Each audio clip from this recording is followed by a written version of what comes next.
السلام علیکم ناظرین، آپ یوٹیوب چینل دیکھ رہے ہیں، میں عمران خان ہوں۔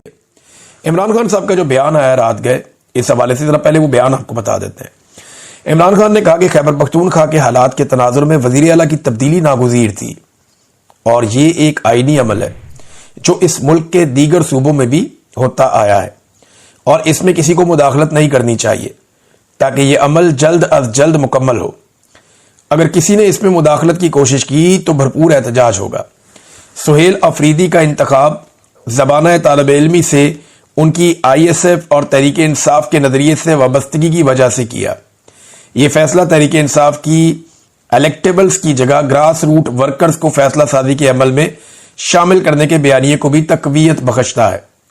خیبر پختونخوا کے وزیر اعلیٰ کی تبدیلی کو بعض حلقے میرے خاندان کے افراد سے جوڑنے کی کوشش کر رہے ہیں۔ یہ گیم ہو رہی تھی نا کہ علیمہ خان ہو گئی یا بشرا بی بی ہو گئی تو ان کی وجہ سے ہوا۔ عمران خان نے اس کا جواب دیا کہ یہ سراسر غلط ہے۔ یہ فیصلہ مکمل طور پر سیاسی ہے جس پر میرے خاندان کا کوئی فرد کسی بھی طرح سے اثر انداز نہیں ہوا۔ میرے خاندان کے کسی فرد کا میرے سیاسی فیصلوں سے کوئی تعلق نہیں ہے۔ علی امین میرے پرانے اور وفادار ساتھیوں میں سے ہے لیکن وہ تنازعات کی زد میں ہے۔ یہ تنازعات عاصم منیر کی کسی جامع سیاسی حکمت عملی اپنائے بغیر خالی گولہ باری سے دہشت گردی کے مسئلے سے نمٹنے کی پالیسی کے باعث پیدا ہوا۔ 2025 دہشت گردی کے واقعات کے حوالے سے پاکستانی تاریخ کا بدترین سال ہے اور خیبر پختونخوا کا صوبہ مزید اس صورتحال کا متحمل نہیں ہو سکتا۔ امید کرتا ہوں کہ نیا وزیر اعلیٰ اور اس کی ٹیم دہشت گردی کے خاتمے اور دیر پا امن کے قیام کے حوالے سے عوامی نمائندوں کے ساتھ مل کر جامع پالیسی اپنائیں گے۔ میں گزشتہ 2 دہائیوں سے دہشت گردی سے نمٹنے کی واضح حکمت عملی بیان کرتا رہا ہوں۔ اسی حکمت عملی کے باعث تحریک انصاف کے 3.5 سالہ دور حکومت میں دہشت گردی پر بہت حد تک قابو پا لیا گیا تھا۔ تحریک انصاف نے اس وقت کی پاکستان مخالف اور بھارت نواز غنی حکومت سے بھی مذاکرات کیے اور قبائلی عوام اور افغان پناہ گزینوں کے معاملات میں افہام و تفہیم سے ہم نے طے کیے تھے۔ 2021 میں اس وقت کی فوجی قیادت نے ہتھیار پھینکنے والے دہشت گردوں کو واپس بسانے کا منصوبہ پیش کیا تھا۔ یہ ذرا آپ غور سے سن لیں۔ اب ذرا میں آپ کو پہلے ایک خواجہ آصف کا سٹیٹمنٹ بتاؤں گا اور اس کے بعد واپس یہاں پہ آؤں گا عمران خان صاحب کے ٹویٹ پہ، کیونکہ یہ حصہ اس کا جواب ہے۔ خواجہ آصف کہتے ہیں ہزاروں طالبان کو عمران خان نے پاکستان لا کر بسایا۔ آج بھی پی ٹی آئی دہشت گردوں سے مذاکرات کی بات کر رہے ہیں۔ سالوں سے ہماری فوج اور عوام کا خون بہایا جا رہا ہے۔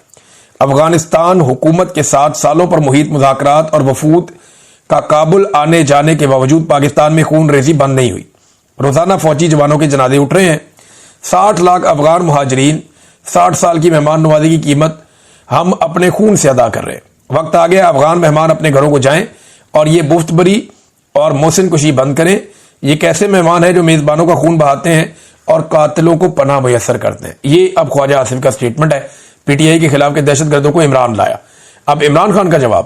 2021 میں اس وقت کی فوجی قیادت نے ہتھیار پھینکنے والے دہشت گردوں کو واپس بسانے کا منصوبہ پیش کیا تھا، مگر اس منصوبے کو خیبر پختونخوا اور قبائلی علاقوں کے ہمارے منتخب نمائندوں نے مسترد کر دیا تھا۔